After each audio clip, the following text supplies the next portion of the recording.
et bienvenue dans notre temps d'émission, dans notre temps d'enseignement, dans cette émission à l'écoute de la parole. Et nous sommes là ensemble pour environ 30 minutes pour partager la parole, pour prier ensemble, pour méditer, pour être enseigné, pour recevoir ce que le Seigneur veut nous dire encore ce matin. Je rends grâce à Dieu pour vos vies, je rends grâce à Dieu que vous soyez là avec nous, connectés et fidèles à ce programme. Alors sans plus tarder, nous allons incliner la tête et rendre grâce à Dieu pour ce temps. Seigneur, nous te bénissons et nous te rendons grâce. Car tu es Dieu et c'est toi qui es l'auteur de notre vie ce matin. Tu es celui qui nous parle tantôt d'une manière, tantôt d'une autre. Tu es celui, Seigneur, qui agit au travers de nous. Tu es celui qui touche nos cœurs et qui nous transforme. Merci pour la vie, pour tes bontés, pour le renouvellement de tout ce que tu nous donnes, tes bénédictions. Merci de ce que nous sommes connectés encore ce matin pour écouter ta parole. Merci de ce que tu opères au-dedans de nous depuis que nous suivons ces messages, ces enseignements. Nous te rendons grâce pour tout, au nom puissant de Jésus. Amen. Alors encore une fois de plus, bonjour, bienvenue et bonsoir en fonction de là où vous nous suivez. Bon après-midi en fonction des créneaux. On sait que vous nous suivez de partout. Nous avons des statistiques et nous rendons grâce à Dieu qui étend sa parole dans le monde. Et nous bénissons le Seigneur. Alors je vous salue, je salue les pères dans les églises, les pasteurs, les responsables des églises, ceux qui mouillent le maillot pour que l'évangile ne s'arrête pas.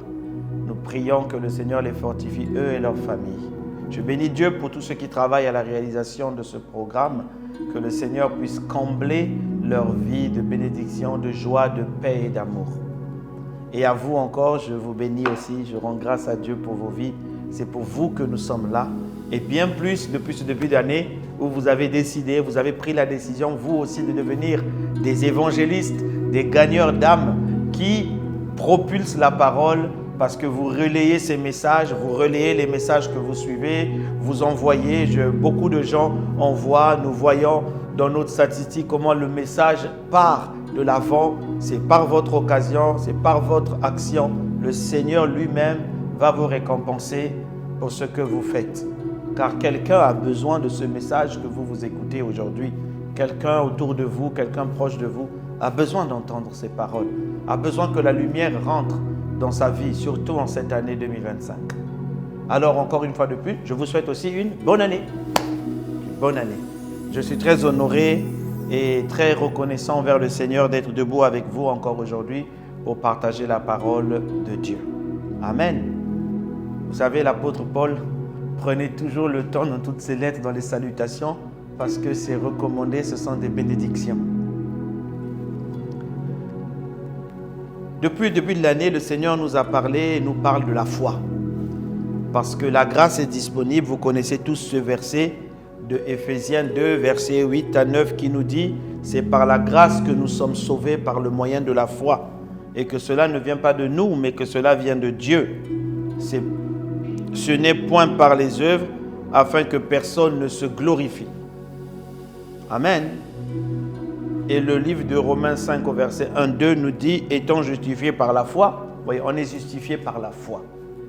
Nous avons la paix avec Dieu par notre Seigneur Jésus-Christ. Vous êtes déjà en paix avec Dieu. Qui nous a donné d'avoir eu par la foi accès à cette grâce. Nous sommes justifiés par la foi et cette même foi nous donne accès à la grâce. Ce qui veut dire que pour vivre une vie de grâce, une vie de faveur, une vie de bonheur, de faveur imméritée plus précisément, une vie de charis, charis c'est en grec, grâce, faveur imméritée, cette grâce ne peut être accessible qu'avec la foi. Qu'avec la foi. Alors, voilà pourquoi les chrétiens aujourd'hui ont beaucoup de mal parce que la foi est souvent trouvée faible. Et une faible foi ne peut pas saisir une grande grâce. C'est une grande foi qui saisit une grande grâce. Et souvent même la foi est inexistante, elle abandonne. Voilà pourquoi le Seigneur nous a parlé de la foi qui est une différence déjà entre le fait d'avoir la foi est le fait de croire. Il a dit croyez et continuez à croire, continuez à croire, continuez à croire. Et vous verrez que ce que vous croyez arrivera et s'accomplira. Et la dernière fois, le Seigneur nous a parlé de 2 cas d'étude. Nous avons étudié 2 cas. La femme à la perte de sang dans le livre de Marc et Jairus, le chef de la synagogue Jairus. Et les 2 ont manifesté beaucoup de foi et ont obtenu ce qu'ils attendaient et ce qu'ils voulaient. Jairus a même eu plus, il a eu sa fille qui est revenue à la vie. Alors le Seigneur nous a parlé que nous devons croire et continuer à croire. Nous ne devons pas nous arrêter de croire. Voilà pourquoi on nous appelle des croyants. Et plus précisément que c'est la foi, c'est l'accomplissement de ce que l'on croit. La foi est un mot là où le verbe croire est un verbe d'action. Nous ne devons pas nous arrêter de croire. La Bible dit dans le livre d'Habakkuk 2, écrit la prophétie, grave là sur les tables, afin qu'on la lise, qu'on parle, qu'on dise ce que la prophétie dit couramment. Car c'est une prophétie dont le temps est déjà fixé. Les paroles que tu as reçues, le Seigneur disait, tu es déjà rentré dans la saison d'accomplissement.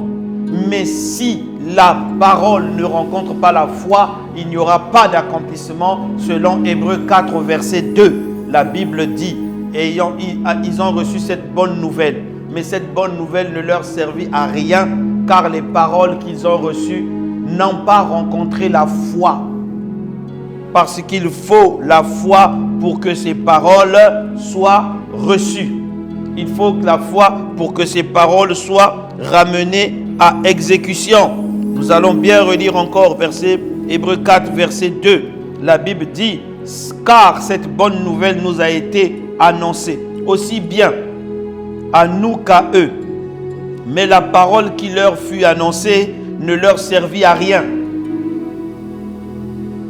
parce qu'elle ne trouva pas la foi chez ceux qui l'entendirent. Voilà pourquoi le verset 3 dit, pour nous qui avons cru, vous voyez, c'est encore le verbe croire, nous rentrons dans le repos. Beaucoup n'entrent pas dans le repos. Le repos, c'est l'état où tu es calme et puis les bénédictions tombent. Beaucoup n'entrent pas dans le repos parce qu'ils ne croient pas. Ils ne croient pas. Oh, nous devons croire. Dis à toi-même, crois. Et le Seigneur nous a parlé dernièrement comme à Jairus, crois seulement, crois seulement. On est venu dire à Jairus, ta fille est déjà morte. Il dit, crois seulement.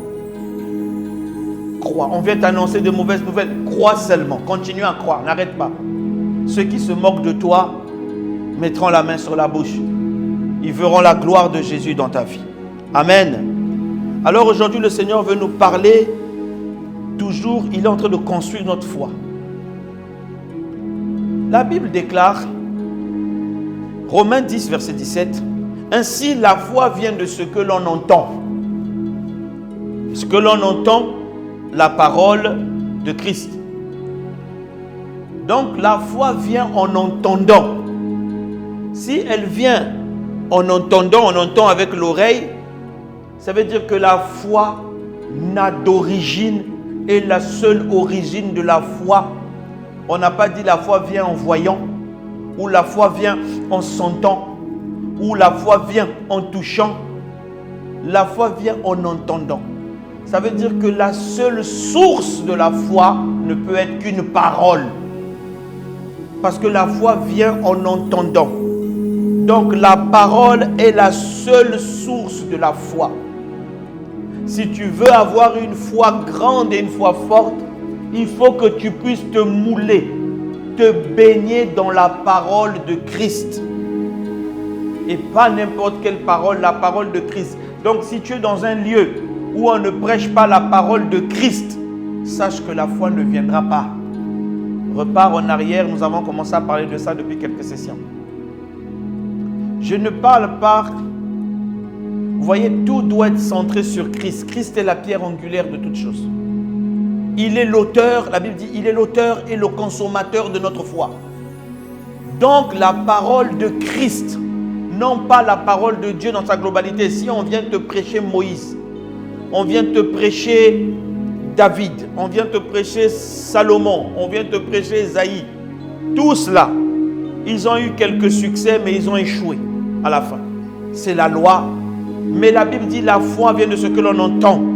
Et que l'on entend la parole de Christ. Elle vient lorsqu'on entend et qu'on continue à entendre la parole de Christ. Christ c'est qui? Christ c'est Jésus qui est mort à la croix pour nous, qui a été crucifié, mort à la croix pour nous, enseveli, ressuscité, monté au ciel, glorifié. Et il a libéré l'esprit. Ça, c'est l'œuvre de Christ. Voilà pourquoi quand Paul parle de Christ, non, quand Pierre parle de Christ, il dit ce Jésus que vous avez crucifié, le Seigneur l'a ressuscité et a fait de lui Seigneur et Christ. Ça, c'est l'accomplissement de l'œuvre achevée de Christ qu'on appelle. C'est ça, c'est dans cette parole, dans cette autorité qu'a cette parole-là, de Christ, que se trouve la puissance et que c'est là que vient la foi. La foi. Alors la foi vient d'une parole. La foi ne vient pas de nos expériences passées. C'est vrai, ça peut aider. Mais la foi vient lorsqu'on entend et lorsqu'on entend la parole. Voilà pourquoi Dieu dit à Jérémie, dans le livre de Jérémie 1, je pense au verset 10, la Bible dit que Dieu lui dit, qu'est-ce que tu vois? Il dit, je vois une branche d'olivier. Nous allons repartir dans les Écritures. Vous allez comprendre une chose.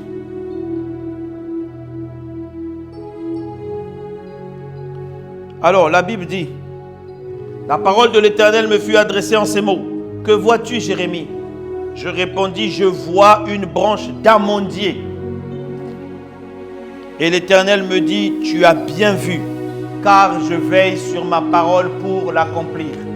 Pourquoi l'amandier? L'amandier est un arbre, lorsqu'il traverse l'hiver, il est mort.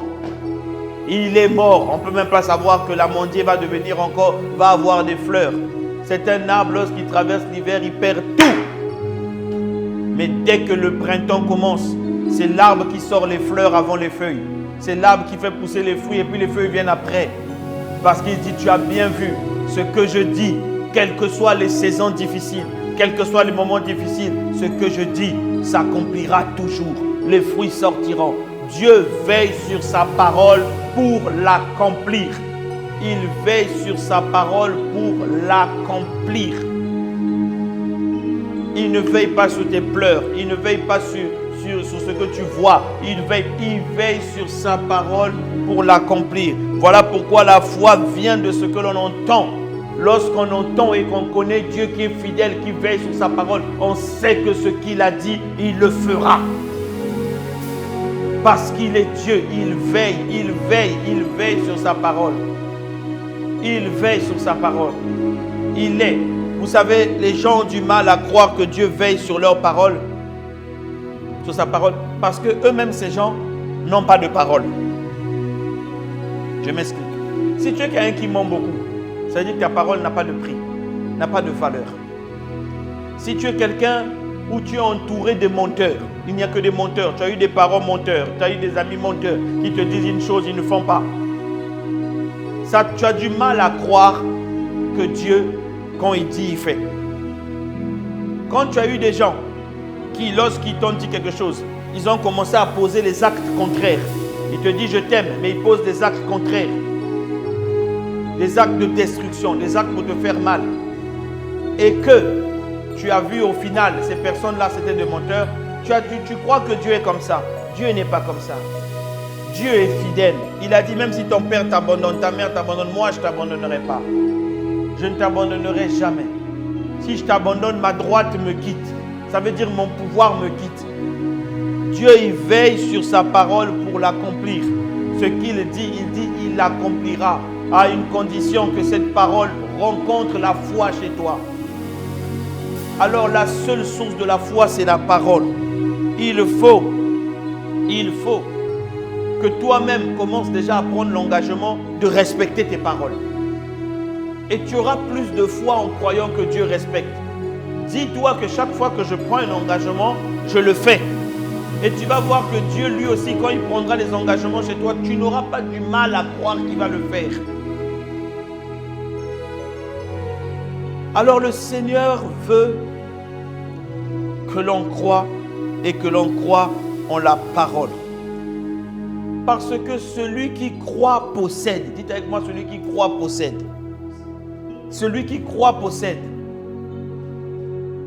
La Bible dit dans le livre de Jean 6 au verset 47, en vérité, quand la Bible dit en vérité, ça veut dire en monte, en descend. Ça veut dire c'est écrit, c'est établi, c'est une loi.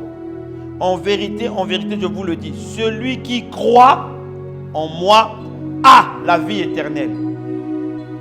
Celui qui croit a. Ça veut dire que celui qui croit est un possesseur. Celui qui croit, c'est celui qui possède. Celui qui croit, c'est celui qui va saisir. C'est celui qui croit, c'est celui qui tient. Celui qui croit possède. En grec, il n'y a pas les halal, il n'y a pas les articles, tout ça là. C'est celui qui croit, moi, possède. C'est-à-dire que quand tu crois en la parole, tu possèdes ce qu'elle dit. Tu as quelque chose qui va s'arriver. Il y a quelque chose qui va s'accomplir. Plus tu crois, plus tu possèdes. Plus tu crois, plus tu dis, tu t'attends à ce que ça, plus tu vas saisir. Et les gens diront, c'est un homme de foi, c'est une femme de foi, il a une grande foi, elle a une grande voix.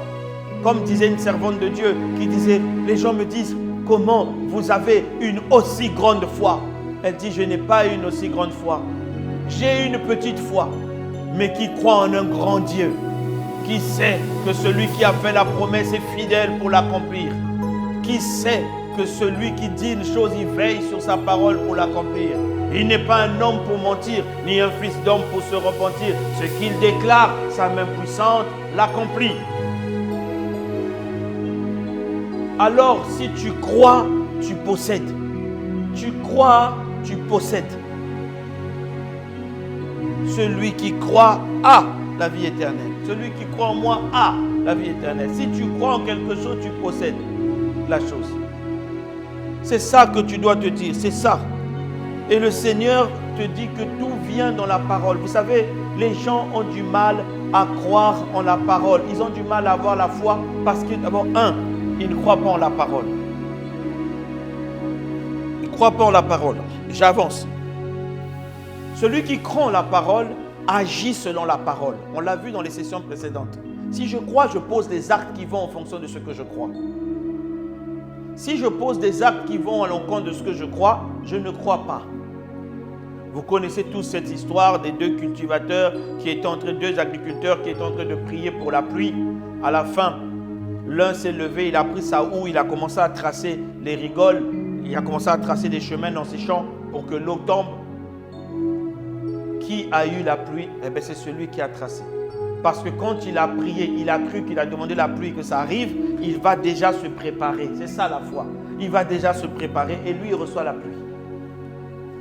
Les actes que vous posez doivent s'aligner à ce que vous croyez. On est en 2025. Pour saisir la grâce de 2025, les actes que vous posez doivent s'aligner à ce que vous croyez. Amen. Amen. Oui. Alors, les gens ont du problème, souvent parce qu'ils croient que la parole, c'est quelque chose de faux. Or, la Bible dit dans le livre de Jean 1, verset 1, au commencement était la parole était avec Dieu, la parole était Dieu. Mais or, Dieu ne change pas. Donc, la conjugaison du verbe là n'est pas juste. La parole est toujours Dieu. La parole qui s'est faite chair s'appelle Jésus. Il est toujours Dieu et la parole est toujours Dieu. Donc, lorsque l'on croit en la parole qui a été annoncée de Christ, on croit en Dieu. Ça veut dire, lorsqu'on s'engage par rapport à la parole, on s'engage non pas dans le vide. Comme disait un serviteur de Dieu que j'aime beaucoup, le pasteur Christophe Akilomé disait, quand la foi, ce n'est pas un saut dans le vide. C'est un saut dans la parole. Tu ne tomberas pas, tu ne vas pas te fracasser. La parole qui est la vérité de toutes choses va te rattraper. Elle te rattrapera parce que la parole, la foi, c'est un saut dans la parole. Ce n'est pas un saut vers l'inconnu, c'est un saut dans la parole. Et la parole va te rattraper pour te montrer quelle est la vérité. Mais à toi de sauter dans la parole. À toi de sauter dans la parole. À toi de croire en la parole, afin que tu possèdes. Dieu n'a même pas besoin que tu aies une grande foi. Dieu a besoin que tu aies juste la foi. Même un peu, ça suffit. Même un peu seulement, ça suffit. Et il va te montrer que lui, il est un grand Dieu. Nous allons lire dans les Écritures, Luc 5 à partir du verset 1. Vous connaissez l'histoire, mais vous allez voir ce qui se passe dans cette histoire. Luc 5 verset 1. Comme Jésus se trouvait avec eux, comme Jésus se trouvait près du lac de Guénézareth et que la foule le pressait partout autour de lui pour entendre la parole de Dieu, il vit au bord de la barque d'où les pêcheurs étaient descendus pour laver leurs filets. Il monta dans l'une des barques qui était à Simon Pierre. Et là, il ne connaissait pas encore Pierre. Il n'était pas encore son disciple. La foule suivait Jésus. Et puis, Pierre venait de finir une nuit sans avoir de poisson. Pierre arrive au bord avec ses filets. Il est en train de les laver, donc avec son état de colère et de choc. Et Pierre regarde. Il voit une grande foule venir avec un homme. Pierre se dit, bon, c'est certainement le monsieur dont tout le monde parle dans la ville en ce moment. Apparemment, il s'appelle Jésus. Pierre lave ses filets.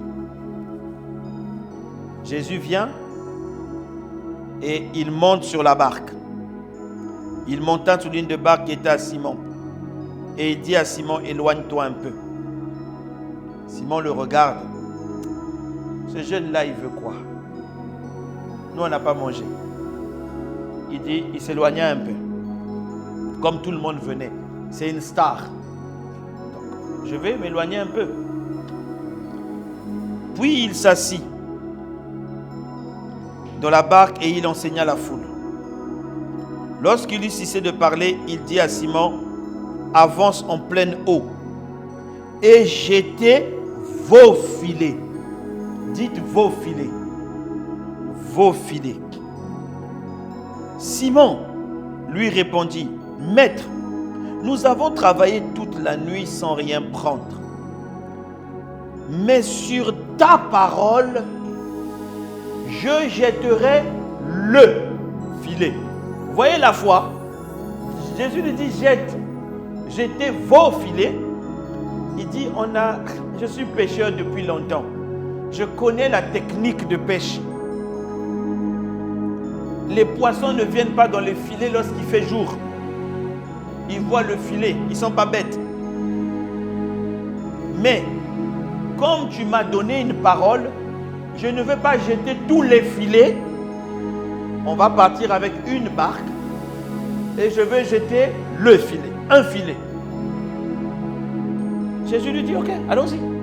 Au moins tu as cru sur la parole. Vous voyez, il s'est jeté sur la parole. Avec un peu de foi. Le peu de foi qu'il avait, c'était qu'il veut jeter juste un filet. Jésus a dit, jetez vos filets. Simon répondit, Maître, nous n'avons travaillé toute la nuit, sans rien prendre, mais sur ta parole, je jetterai le filet. L'ayant jeté, ils prirent une grande quantité de poissons et leur filet se rompait, commençait à se déchirer. Ils firent signe à leurs compagnons qui étaient de l'autre côté de la barque de venir les aider. Ils vinrent et ils remplirent 2 barques au point où elles commençaient à s'enfoncer. On s'arrête d'abord là. Vous voyez, Jésus n'a pas besoin que tu aies une très grande foi. Il veut que tu crois en sa parole et que tu agisses. Agis seulement un peu. Cette année, les choses vont changer pour toi. Agis seulement un peu sur ce qu'il t'a dit.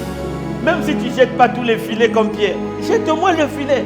Tu vas voir que toi-même, tu vas aller chercher les autres filets pour venir et dire non, trop, c'est trop. Il veut juste voir que tu crois. Pose les actes, la démonstration de celle qu'on ne voit pas. Pose. Pierre jetait le filet. Il n'avait même pas confiance. Il dit, mais bon, comme tu as dit la parole, j'obéis à cette parole, je jette. Il a tiré les filets comme ça, se déchirer tellement il y avait de poissons. Tellement il y avait de poissons. Que cela soit ton partage au nom de Jésus-Christ. Qu'en cette année 2025, que tu puisses récolter bien plus que tu ne l'imagines. Au nom de Jésus-Christ. Oh Seigneur. Regardez, j'aime beaucoup la fin de ce récit. Souvent quand j'enseigne, les gens m'envoient des messages pour dire, mais pasteur, mais vous dites que ce n'est pas notre prière qui compte. Ah non, ce n'est pas ceci, cela. Non, j'enseigne la parole. Je vous ai toujours dit que la prière, c'est très bien. Moi-même, je prie. Peut-être que je prie même plus que vous. Le jeûne, c'est bien. Moi-même, je jeûne. Peut-être même que je jeûne plus que vous. Vous ne savez pas. Il ne faut pas me voir comme ça. Hein? Peut-être que je jeûne plus que vous. Mais je vous dis que la foi ne s'appuie pas sur ça. Ça ne s'appuie pas sur les œuvres d'hommes. La foi, c'est croire. La grâce ne s'appuie pas sur nos œuvres. La grâce vient en croyant, en ayant la foi. C'est la foi qui saisit la grâce. C'est-à-dire que et la foi et la grâce ne viennent pas par nos œuvres. Elles viennent en croyant. Regardez ce qui s'est passé. Verset 8. Quand il vit cela, Simon-Pierre tomba aux genoux de Jésus et il dit, Seigneur, retire-toi de moi, car je suis un homme pécheur. Qu'est-ce qui est venu avant? C'est la sanction, c'est la loi, ou c'est d'abord la grâce qui vient avant qu'il se répande? La grâce vient toujours en premier. La grâce n'attend pas que tu fasses d'abord les œuvres, les épreuves de sainteté pour qu'elles viennent. La grâce est déjà disponible dans ta vie. Elle te dit, crois seulement. C'est Dieu lui-même qui va enlever ces choses-là de toi. Pierre est tombé. Pierre a vu la grâce se manifester. Il est tombé à ses pieds, il s'est prosterné, il a dit pardon. Quand tu es rentré dans ma barque, je ne pouvais pas te dire ça. Quand tu es venu, tu as fait, j'ai dit que moi j'ai mes choses du village, mes gris-gris, j'ai mes trucs. Nous on fait notre commerce, mais quand je vois ce que tu as fait là, pardon, retire-toi de moi, je suis un homme pécheur. Lui-même il tombe, la grâce est venue en premier. Ce n'est pas les œuvres de Pierre qui sont venues en premier, c'est la grâce qui s'est manifestée en premier. Crois cela, tu vas voir ta vie changer. Et regarde ce que Jésus dit. La Bible dit, car l'épouvante, la crainte l'avait saisi, lui et tous ceux qui étaient avec lui, à cause de la pêche qu'ils avaient faite. Il en était de même pour Jacques, Jean, fils de Zébédée, les associés de Simon. Alors Jésus dit à Simon, ne crains pas, désormais tu seras pêcheur d'hommes. Désormais, qui va te rendre pêcheur d'hommes? C'est moi-même. Moi-même, je veux te changer. Oh Jésus. Nariana bros. Rekebria na ekeria zaiberia. No braya desete, que ton amour est grand. Il vient en premier dans ta vie. Il vient, la grâce vient. Il te dit, crois seulement. Crois seulement. Même si tu ne jettes pas. Jésus était calme, Jésus les voyait. J'imagine sur la barque. Il dit, mais les gens là, ils ne me connaissent pas. Je leur dis, jetez vos filets. Ils jettent un filet. Ils ont failli se noyer. La Bible dit que la barque s'enfonçait. Ils ont failli se noyer. Pourquoi? Excès de grâce. Que cela soit ton partage dans ta vie au nom de Jésus. Oh 2025. Que cela soit ton partage dans ta vie au nom de Jésus. Excès de grâce. La barque, ils ont failli mourir par grâce. La barque s'est enfoncée. Pierre, expérimenté de la pêche, il n'avait jamais pêché autant de poissons. Il est tombé à genoux. Il s'est prosterné, il a dit, arrière de moi, je suis un homme pécheur. Mais Jésus a dit, crois seulement sur ta parole. Il avait dit une phrase qui est devenue légendaire. Sur ta parole, Seigneur, nous aussi, nous allons jeter. Pas on va jeter les filets. Tout ce qu'on a, on va jeter et on va moissonner ce que l'on a. Oh, braille, c'était Kéria. Cette année, c'est pas comme les autres. Crois seulement. Dis toi-même, crois seulement. Dis à toi-même, crois seulement. Crois, tu vas saisir la grâce. Jésus a dit à Marie, ne t'ai-je pas dit que si tu crois, tu verras la gloire de Dieu. Oh, cette année, tu vas voir la gloire de Jésus au nom de Jésus. Cette année, nous allons voir la gloire de Jésus parce que nous croyons qu'il n'est pas un homme pour mentir et il va faire. Cette année, tes ennemis vont s'enfuir au nom de Jésus-Christ. Ils verront la gloire, ils vont être saisis d'épouvante, ils vont trembler, Ils vont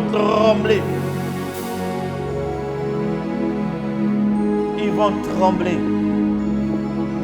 Ils vont dire, je n'aurais pas dû attaquer cette femme.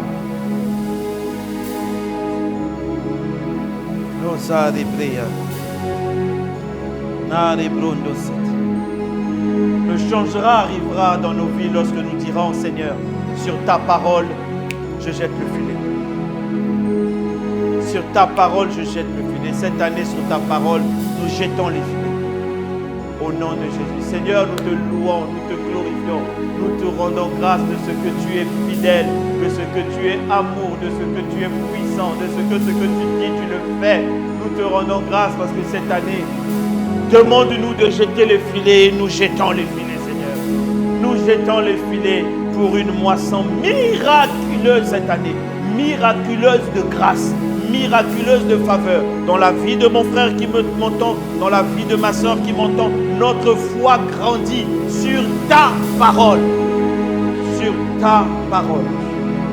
Sur ta parole. Nous jetons le filet sur ta parole. Jairus a cru, il a continué à croire.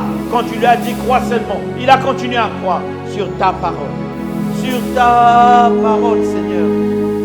Cette année, nous moissonnons au nom puissant de Jésus. Au nom puissant de Jésus. Au nom puissant de Jésus-Christ. À toi soit la gloire, à toi soit l'honneur. Nous t'avons ainsi prié. Nous disons Amen. Que Dieu vous bénisse. Je vous souhaite encore une excellente année 2025. Étire la foi. Et le Seigneur a dit, lui-même, il va étirer notre foi. S'il vous plaît. La foi vient de ce que l'on entend et qu'on entend les paroles de Christ. Réécoutez les messages. Réécoutez-les. Il faut que ça devienne en vous. Réécoutez.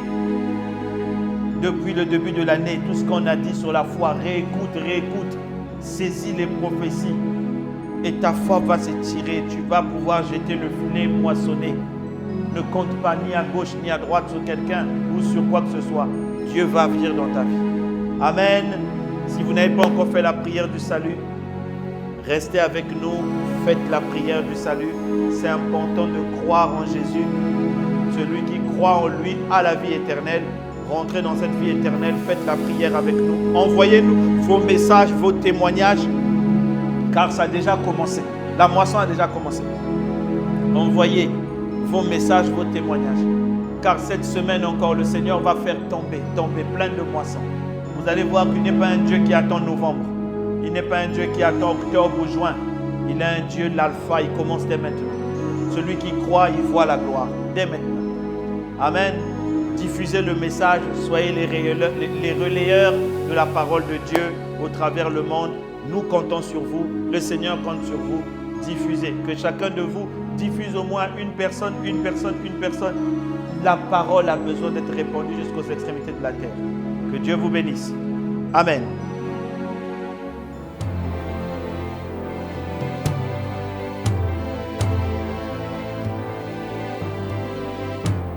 Ô Seigneur Dieu, je crois en ton Fils Jésus-Christ. Je crois qu'il est mort pour moi et que Dieu l'a ressuscité d'entre les morts. Je confesse de ma bouche que Jésus-Christ est le Seigneur de ma vie. Dès maintenant et pour toujours. Je donne ma vie à Jésus-Christ dès aujourd'hui et j'ouvre mon cœur par la foi et reçois le salut.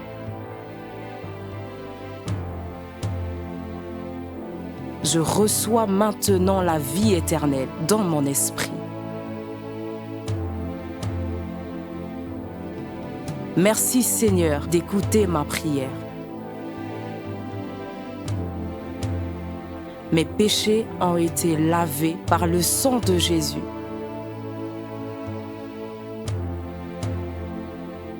Christ vit maintenant en moi. Et je suis libre. Je suis sauvé. Je suis né de nouveau. Et dès aujourd'hui, je marche en ayant conscience de ma nouvelle vie en Jésus-Christ. Amen.